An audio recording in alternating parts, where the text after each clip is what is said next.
দেখতো এত বড় সাইকেল আমি কইবেন চালাবার পারে না, তা তো ভালোই চালাবার পারে। তোর চিনিটা না জন্মের চিনিটা শুনুম আমি জন্মের চিনি চিনি খাওয়া সুন্দর অভ্যাস। হ্যাঁ এখন তা কাটতে শিখলে ভালোই তো। অনেক সুন্দর বাবুকার বয়স আমি তার আব্বার বড় জ্বর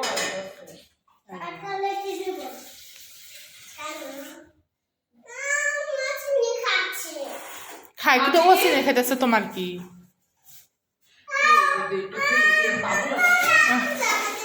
একটুখানি একটুখানি চালাই, তারপর আবার থেয়ে দিবি নি একটুখানি।